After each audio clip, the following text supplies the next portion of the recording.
والد جب ان کے پیدر مہربان جب اس کے گھر میں جاتے ہیں، جب اس لڑکی کے پاس پہنچتے ہیں تو کیا دیکھتے ہیں کہ ایک خوبصورت نوجوان لڑکی بیٹھی ہوئی ہے جو کلام پاک کی تلاوت کر رہی ہے، جو اپنی زبان سے اللہ تبارک و تعالیٰ کے مقدس کلام کو پڑھ رہی ہے، ہاتھ اس کے اوپر رکھی ہوئی ہے، ہاتھ پاؤں سب سلامت ہے، کان سلامت ہے، آنکھ سلامت ہے، زبان سے کلام اللہ کی تلاوت کر رہی ہے۔ اتنا دیکھنا تھا، حضور غوث اعظم رضی اللہ تعالیٰ عنہ کے والد جھٹ سے روم سے باہر آ جاتے ہیں، فوراً روم سے باہر آ جاتے ہیں، آنے کے بعد اس بزرگ کے پاس پہنچتے ہیں اور پہنچنے کے بعد کہتے ہیں کہ میں نے ایک ایسے روم میں چلا گیا تھا جو آنکھ سے اندھی نہیں ہے، جو کان سے بہری نہیں ہے، جو منہ سے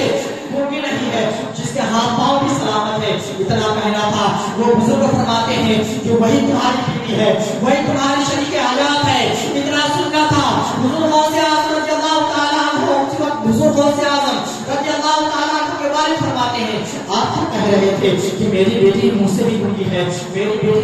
بیٹی زبان سے گونگی ہے، میری بیٹی آنکھ سے اندھی ہے، میری بیٹی کان سے بہری ہے، میری بیٹی کے پاس ہاتھ پاؤں کچھ نہیں ہے، مگر وہاں پر جانے کے بعد اس کے سارے جسم کے اجزاء سلامت ہے، وہ کلام اللہ کی تلاوت کر رہی ہے۔ اتنا کہنا تھا، حضور غوث اعظم رضی اللہ تعالیٰ عنہ کے والد جب سارے بیانات جب پیش کر دیتے ہیں، جب ساری باتیں پیش کر دیتے ہیں، جب سوال جب پیش کرتے ہیں تو جواب میں وہ بزرگ فرماتے ہیں کہ میں اپنی بیٹی کو گونگی اس لیے کہا تھا کہ کبھی اس نے بد کلامی نہیں کی ہے، کبھی غیر مرد کے ساتھ بد زبانی نہیں کی ہے، کبھی بات نہیں کی ہے، کبھی کلام نہیں کیا ہے۔ جب اتنی بات ہو جاتی ہے پھر وہ بزرگ فرماتے ہیں کہ میں اپنی بیٹی کو اندھی اس لیے کہا تھا کہ کبھی غیر محرم کو اس نے آنکھ جا کر دیکھی نہیں ہے، اس لیے میں اس کو اندھی کہہ دیا، اور میں اس کو بہری اس لیے کہا تھا کہ وہ اپنے کان سے کسی غیر محرم کی آواز کو ابھی سنی نہیں ہے، اب تک سنی نہیں ہے، اس لیے میں ان کو بہری کہہ دیا۔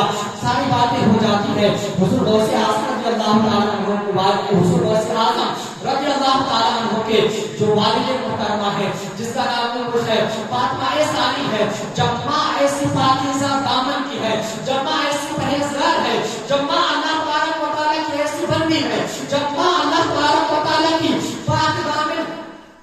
جب اللہ تبارک و تعالیٰ کی بندی ہے اور اس کے والد حضور غوث اعظم رضی اللہ تعالیٰ عنہ کے جو والد محترم ہے، جو اتنے پاکباز ہیں، اتنے پرہیزگار ہیں کہ ایک سیب کی معافی کے لیے 10 سال اللہ تبارک و تعالیٰ کے ڈر سے اللہ تبارک و تعالیٰ کے سامنے حاضر ہونا ہے، اس کی ڈر سے 10 سال تک اس بات کی سچائی کی ہے۔ جب ماں باپ ایسے اللہ کے ولی ہوتے ہیں، جب ماں باپ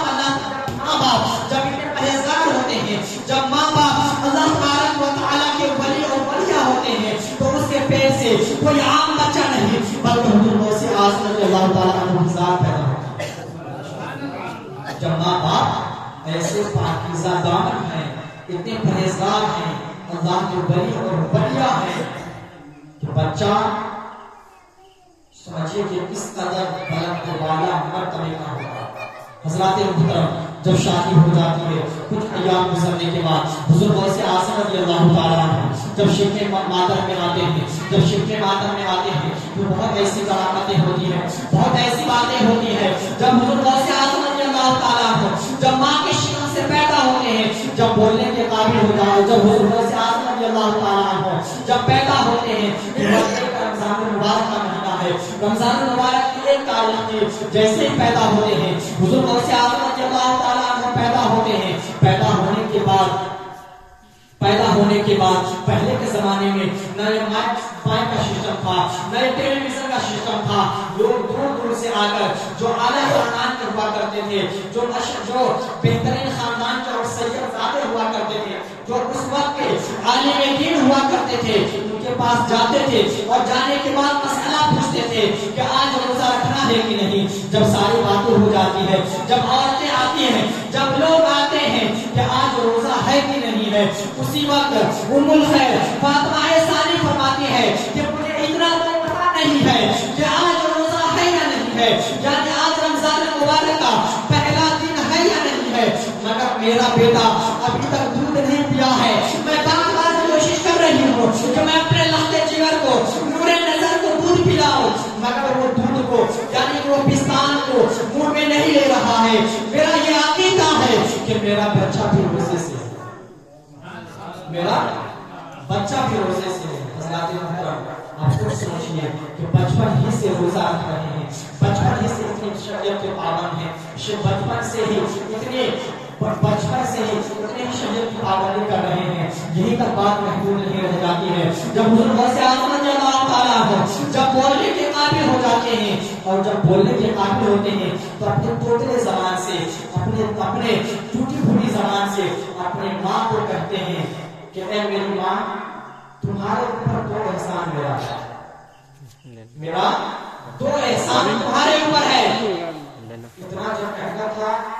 حضور غوث اعظم رضی اللہ تعالیٰ عنہ کی ماں کہتی کہ بیٹا ابھی تو پیدا ہوا ہے، ابھی تو اچھے سے بول نہیں سکتا، ابھی تو اچھے سے بات نہیں کر سکتا، مگر تو آج یہ کہہ رہا ہے کہ میرا احسان تمہارے اوپر ہے۔ میرے لفظ جگر برے نظر، ماں بھی جان چکی تھی کوئی عام بچہ نہیں ہے، ماں بھی پہچان چکی تھی کہ کوئی عام بچہ نہیں ہے۔ جب اتنی بات ہو جاتی ہے ماں کہتی ہے کہ بیٹا کہ بتاؤ کہ کون سی 2 احسان میرا تیرا میرے اوپر ہے۔ کہتے کہ ماں وہ زمانہ یاد کرو جب میں تمہارے پیٹ کے اندر تھا، میں تمہارے پیٹ کے اندر تھا اور تمہیں انگور کھانے کا دل کیا، تمہارا دل کیا کہ میں انگور کھاؤں۔ ایسی تو بہت ایسی بات ہوئی ہے، جب تم میرے شکم کے اندر تھے، جب تم میرے پیٹ کے اندر تھے تو میں نے بہت ایسی چیزوں کو کھانے کی کوشش کی ہے، بہت ایسا چیز کو میرا دل کیا کہ میں اس کے کھاؤں، کچھ ایسا کھانا تھا جو مجھ کو یاد آ جائے، جو مجھے یاد آ جائے۔ اتنا کہنا تھا۔ حضور غوث اعظم فرماتے ہیں کہ اے میری ماں سن، کہ جب تمہیں انگور کھانے کا دل کیا تو تم اپنے باغیچے میں جاتی ہے، اور جانے کے بعد جیسے ہی تو اپنا ہاتھ بڑھانا چاہتی ہے کہ اسی وقت تمہارے پیٹ کے اندر ایک درد پیدا ہوا، تمہارے پیٹ کے اندر ایک درد پیدا ہوا تھا۔ جب اتنا کہنا تھا فرماتے ہیں کہ ہاں میرے بیٹے، میرا دل تو کیا تھا میں انگور کھاؤں، مگر اسی وقت جب میں باغ کے قریب پہنچی، جب میں باغ میں پہنچی تو میں نے اپنا ہاتھ بڑھایا کہ میں انگور کو توڑوں، انگور کو پکڑوں، میرے پیٹ کے اندر ایک درد سا پیدا ہوا، میں اپنا ہاتھ کھینچی۔ اتنا کہنا تھا۔ حضور غوث اعظم رضی اللہ تعالیٰ عنہ فرماتے ہیں کہ اے میری امی، اس وقت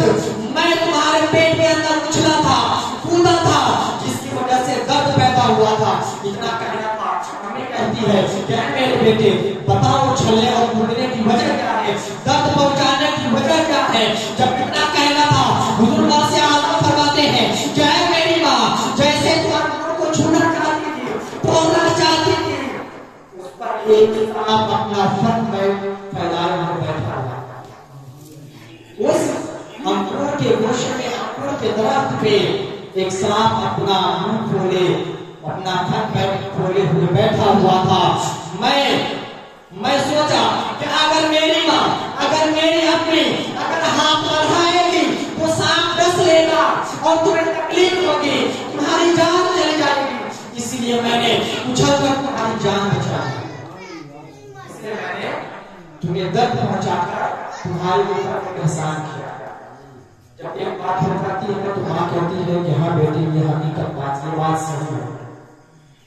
کہتے ہیں پھر ان کی امی کہتی ہے کہ بتا میرے بیٹے وہ دوسری کون سی بات ہے، وہ دوسری کون سی بات ہے یا کون سا احسان ہے جو ہم نے مجھ پر کیا ہے۔ تو حضور غوث اعظم رضی اللہ تعالیٰ فرماتے ہیں کہ میں میری ماں، کہ ہمارے خاندان کا ایک اصول ہے کہ اگر مانگنے والا اگر دروازے پہ آ جائے تو اسے خالی ہاتھ نہیں بھیجتے، کچھ نہ کچھ دے کر اسے بھیجتے ہیں۔ تو کہاں بیٹے اس کے لوگوں کا خاندان ہے یا ہمارے اور حضور صلی اللہ علیہ وسلم کا خاندان ہے اور شروع سے یہ سلسلہ چلتا ہے،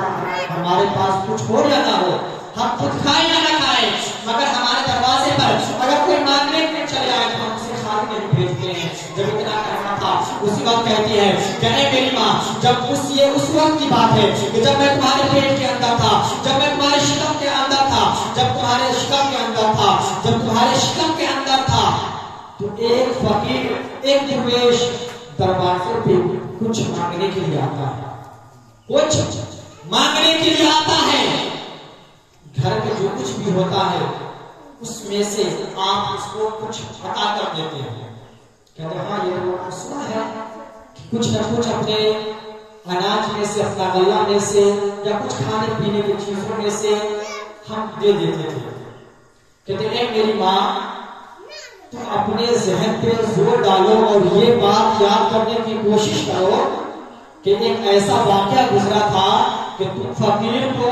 جو کچھ دینا تھا دے کر جب واپس آ رہی تھی، اسی وقت وہ فقیر تمہارے ہاتھ میں جو سونے کے کنگن تھے اس کو دے کر وہ تمہارے پیچھے چلی آ رہی تھی، اور عنقریب وہ سونے کے کنگن کو چھینتی اور چھین کر ہاتھ یعنی کہ چھین لیتی. اسی وقت ایک شیر کی شکل میں ایک شیر آیا ہوا تھا جو اس فقیر کو چیر پھاڑ کر ڈھیر کر دیا تھا. وہ بنڈار نہیں بلکہ میں تھا،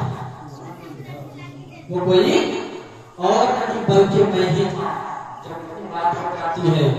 تو حضور واسطے اعظم کی ماں ام الخیر فاطمہ ثانی سمجھ جاتی ہے اور پہلے سے جانتی بھی تھی کہ میرا بچہ، میرا بیٹا کوئی عام آدمی نہیں ہے، کوئی عام انسان نہیں ہے. حضور واسطے اعظم رضی اللہ تعالیٰ عنہ جب کھیلنے کے لیے جایا کرتے تھے تو ہاتھ کے گرمی سے آواز آتی تھی کہ اے عبد القادر، تم کھیلنے کے لیے پیدا نہیں کیے گئے ہو. جب حضور عبد القادر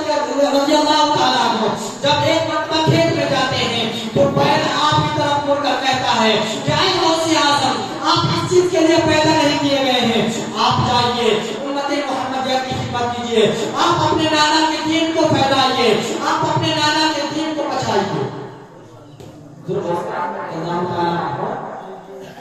جب سب پڑھنے کے لیے جاتے تھے تو فرشتے آواز دیتے تھے کہ اے لوگوں سامنے سے ہٹ جاؤ، اللہ کا ولی آ رہا ہے. بچپن ہی سے جب راستے سے گزرتے تھے یا مدرسے میں جانا ہوتا تھا تو آواز آتی تھی کہ اے لوگوں مدرسے میں بچوں سائد ہو جاؤ، اللہ کے ولی آ رہا ہے. اب خود سوچیے کہ جب اور ایک مرتبہ کی بات تھی، حضور غوث اعظم رضی اللہ تعالیٰ عنہ بڑے مجمع میں بیٹھے ہوئے تھے اور اسی وقت حضور غوث اعظم رضی اللہ تعالیٰ عنہ یہ ارشاد فرماتے ہیں کہ میرا قدم تمام ولیوں کے گردنوں پر ہے، میرا قدم تمام ولیوں کے گردنوں پر ہے. جب اتنا کہنا تھا سارے کے سارے اللہ کے ولی، سارے کے سارے اللہ کے دوست اپنا اپنا سر جھکا دیتے ہیں اور یہ حکم فرماتے ہیں کہ عبد القادر جیلانی غوث اعظم، آپ کا قدم کاندھے پر نہیں بلکہ ہمارے سر اور آنکھوں پر ہے، ہمارے سر اور آنکھوں پر بھی ہے. جب اتنا کہنا تھا حضور غوث اعظم رضی اللہ تعالیٰ عنہ اس محفل میں ایک نوجوان کھڑا ہوتا ہے اور کھڑا ہو کر کہتا ہے کہ اے غوث اعظم، آپ کا قدم میرے گردن پہ نہیں، آپ کا قدم میرے گردن پر نہیں. جب اتنا کہنا نوجوان کھڑا ہو کر کہتا ہے کہ آپ کا قدم میرے گردن پر نہیں، اسی وقت یہ حکم فرماتے ہیں کہ اگر میرا قدم تیرے گردن پہ نہیں ہے تو عنقریب تمہارے گردن پہ کسی چیز کا قدم ہوگا. جب اتنا کہنا تھا حضور غوث اعظم رضی اللہ تعالیٰ عنہ جلال میں آ جاتے ہیں اور فرما دیتے ہیں. وہ نوجوان اس محفل سے مایوس ہو کر اٹھ کر چلا جاتا ہے، جنگلوں اور جنگلوں میں ڈھونڈنے کے لیے چلا جاتا ہے، مایوس ہو کر اس علاقے سے ڈھونڈنے کے لیے چلا جاتا ہے. جب چلتے چلتے کیا دیکھتا ہے کہ ایک دریا ہے اور ایک دریا کے کنارے ایک میدان ہے اور ایک اس میں ایک چرواہا اپنا خنزیر چلا رہا ہے. ایک عورت، ایک لڑکی اپنا خنزیر چلا رہی ہے جو کافی خوبصورت ہے، جو کافی حسین و جمیل ہے. جب اتنا دیکھنا تھا اس نوجوان کا دل اس کے اوپر آ جاتا ہے اور وہ جا کر قریب میں کہتا ہے کہ مجھ کو تم اچھی لگنے لگی ہو، میں چاہتا ہوں کہ تم میرے ساتھ نکاح کر لو، تم میرے ساتھ شادی کر لو. جب اتنا کہنا تھا کہتے ہیں کہ ٹھیک ہے میں تمہارے ساتھ شادی کرنے کے لیے تیار ہوں، میں تمہارے ساتھ نکاح کرنے کے لیے تیار ہوں، مگر میری ایک شرط ہے، میرا ایک کام کرنا ہوگا۔ جب اتنا کہنا تھا وہ نوجوان مچل جاتا ہے کہ لڑکی اچھی خاصی ہے، خوبصورت ہے، شادی کے لیے تیار ہو گئی ہے، بتاؤ جلدی سے وہ کون سا کام ہے جس کو کرنے پر تم مجھ سے شادی کرو گی۔ جب اتنا کہنا تھا وہ عورت کہتی ہے کہ میرے سارے خنزیر تو بڑے ہیں، میرے سارے خنزیر تو بڑے ہیں، بہت دریا کو پار کر جائیں گے، دریا پار بہت ہو جائے گا، مگر ایک چھوٹا سا بچہ ہے خنزیر کا، وہ اگر دریا پار کرے گا تو پانی کے بہاؤ میں بہہ جائے گا، ایسا کرو اس کو اپنے کاندھے پہ اٹھا کر دریا پار کرو، ایسا کرو کہ تم اس کو اپنے کاندھے پہ اٹھا کر دریا پار کرو۔ جب اتنا کہنا تھا اسی وقت وہ نوجوان چونک جاتا ہے اور پسینے سے لپٹ ہو جاتا ہے، کانپنے لگتا ہے اور کہتا ہے اور سوچنے لگتا ہے کہ جس مجمع سے میں اٹھ کر آیا ہوں اسی مجمع میں یہ کہا گیا تھا کہ اگر میرا قدم تمہارے گردن پہ نہیں ہے تو کسی خنزیر کا قدم تمہارے گردن پہ ہوگا۔ کانپتے کانپتے جو بھی اتنا کہنا تھا جو وہ عورت کہتی ہے اسی وقت کانپ کر پیچھے مڑ کر دوڑنے لگتا ہے، دوڑتے دوڑتے حضور غوث اعظم رضی اللہ تعالیٰ عنہ کی مجلس میں جا کر حضور غوث اعظم رضی اللہ تعالیٰ عنہ کے پاؤں کو پکڑ کر رونے لگتا ہے، آہوں پکڑ کرنے لگتا ہے، معافی مانگنے لگتا ہے۔ حضور غوث اعظم معاف فرمائے مجھ سے غلطی ہو گئی ہے، حضور غوث اعظم معاف فرمائے مجھ سے غلطی ہو گئی ہے۔ جب اتنا کہنا تھا حضور غوث اعظم رضی اللہ تعالیٰ عنہ کا غصہ ٹھنڈا ہوتا ہے اور غصہ ٹھنڈا ہونے کے بعد کہتے ہیں ٹھیک ہے میرا قدم تمہارے گردن پر ہے، میرا قدم تمہارے گردن پر بھی ہے۔ حضرات محترم ایسے بے شمار واقعات ہیں، بے شمار باتیں ہیں، بے شمار باتیں ہیں۔ آج ہم لوگوں کے لیے حضور غوث اعظم رضی اللہ تعالیٰ عنہ کا نام لینا اتنا آسان ہو گیا ہے کہ جن کے بارے میں حضور غوث اعظم رضی اللہ تعالیٰ عنہ تاریخوں میں آتا ہے کہ حضور غوث اعظم رضی اللہ تعالیٰ عنہ کے زمانے میں اگر کوئی آدمی حضور غوث اعظم رضی اللہ تعالیٰ عنہ کا نام اگر ناپاکی کے ہاتھ میں لیتا تھا تو ہاتھی پہ گرمی سے ایک تلوار آتی تھی اور اس کی گردن کٹ جاتی۔ ایسے بہت ایسے واقعات ہیں، ایسے بہت ایسے واقعات ہیں۔ ہم اور آپ کو بھی چاہیے ایک مرتبہ کی بات ہے کہ حضور غوث اعظم رضی اللہ تعالیٰ عنہ بیٹھے ہوئے ہوتے ہیں اور فرماتے ہیں کہ یا سیدی مرشدی بتائیے کہ محشر میں نیکوں کا کیا ہوگا اور بروں کا کیا ہوگا، نیکوں کا کیا ہوگا اور بروں کا کیا ہوگا جو آپ کے دامن سے مل چکے ہیں، جو آپ کے دامن میں آ چکے ہیں۔ جب اتنا کہنا تھا حضور غوث اعظم رضی اللہ تعالیٰ عنہ فرماتے ہیں کہ نیک جتنے ہیں سب ہمارے ہیں، قیامت کے دن وہ بخشے جائیں گے اور جتنے گناہگار ہیں ان کے لیے میں اللہ تبارک و تعالیٰ کی بارگاہ میں دعا کروں گا، اللہ تبارک و تعالیٰ کی بارگاہ میں التجا کروں گا کہ اللہ تبارک و تعالیٰ میرے نانا کے گناہگار امتیوں کی مغفرت فرمائے۔ تو ہمیں اور آپ کو چاہیے حضور غوث اعظم رضی اللہ تعالیٰ عنہ کی دعوت سے وابستہ ہو جائیں، مل جائیں۔ حضور اعلیٰ حضرت رضی اللہ تعالیٰ عنہ سے پوچھا گیا کہ حضور بتائیے کہ مرید ہونے کا کیا مطلب ہے، مرید ہونے کا کیا مطلب ہے؟ جب اتنا کہنا تھا حضور اعلیٰ حضرت فرماتے ہیں کہ مرید ہونے کا مطلب یہ ہے کہ اپنے پیر کے ہاتھوں، اپنے مرشد کے ہاتھوں بک جانا، اپنے آپ کو اس بزرگ کے ہاتھوں بیچ دینا۔ تو ہمیں اور آپ کو بھی چاہیے کہ جہاں تک ہو سکے کسی نہ کسی بزرگ کے دامن سے وابستہ ہو جائے، کسی نہ کسی بزرگ کے کسی نہ کسی اللہ کے ولی سے، کسی نہ کسی پیران عظام سے مرید ہونی چاہیے، اس لیے کہ خود غوث اعظم رضی اللہ تعالیٰ نے فرمایا ہے کہ جو میرے دامن سے وابستہ ہو گیا کل قیامت کے دن اللہ تبارک و تعالیٰ کی بارگاہ میں اس کے لیے شفاعت کے لیے درخواست پیش کروں گا۔ تو ہمیں بھی چاہیے کہ کے مرید ہو اور مرید ہونے کے ساتھ ساتھ ان کے فرمودات پر، ان کے اقوال پر، ان کی باتوں پر عمل کریں، تاکہ وہ ہمارے لیے، ہمارے پیر و مرشد حضرت غوث اعظم رضی اللہ تعالیٰ عنہ، اللہ تعالیٰ کی بارگاہ میں ہمارے لیے شفاعت کا ذریعہ بنا، اور آج ہم اپنی قسمت پہ جتنا بھی ناز کریں اس لیے اتنا بڑا ہے، کیونکہ ہمیں اور آپ کو ایک ایسے عظیم شخصیت کی بارگاہ میں عقیدت پیش کرنے کا موقع ملا جو ماں کے پیٹ کے اندر بھی ولی تھے اور ماں کے پیٹ کے باہر بھی ولی تھے، مادر دام ولی تھے۔ تو ہمیں اور آپ کو چاہیے، غوث اعظم فرماتے ہیں کہ اگر کوئی بندہ صدق دل سے، سچے دل سے اگر کوئی مجھے یاد کرے، کوئی مجھے مصیبت میں یا پریشانی میں پکارے، اگر اس کے کام نہ آیا تو کل قیامت کے دن وہ میرا دامن پکڑ سکتا ہے، وہ میرا دامن پکڑ سکتا ہے، اور اللہ تبارک و تعالیٰ کی بارگاہ میں یہ عرضہ پیش کر سکتا ہے کہ اے مالک و مولا، میں نے تیرے عبد القادر کو مدد کے لیے پکارا تھا مگر یہ میری مدد کے لیے نہ آیا، مگر شرط ہے سچے دل سے پکارا جائے، سچے دل سے پکارا جائے۔ وہ سب کی فریادوں کو سنتے ہیں، وہ سب کی مدد کرتے ہیں، وہ ہماری مدد کریں گے، مگر شرط ہے کہ ہم صرف دل سے پکاریں۔ آئیے حضرات محترم، آپ تمام حضرات کو گواہ بنا کر توبہ کرتا ہوں، استغفر اللہ ربی من کل ذنب و اتوب الیہ، بلند آواز سے پڑھ لیجیے لا الہ الا اللہ محمد رسول اللہ صلی اللہ علیہ وسلم وما علینا الا البلاغ۔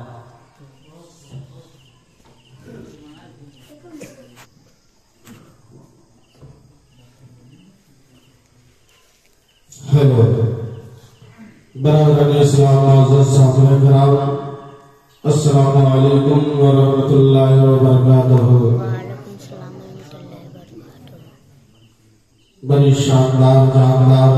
پرو بہار، خوبصورت تقریر ہے اور نعت پاک بھی آپ نے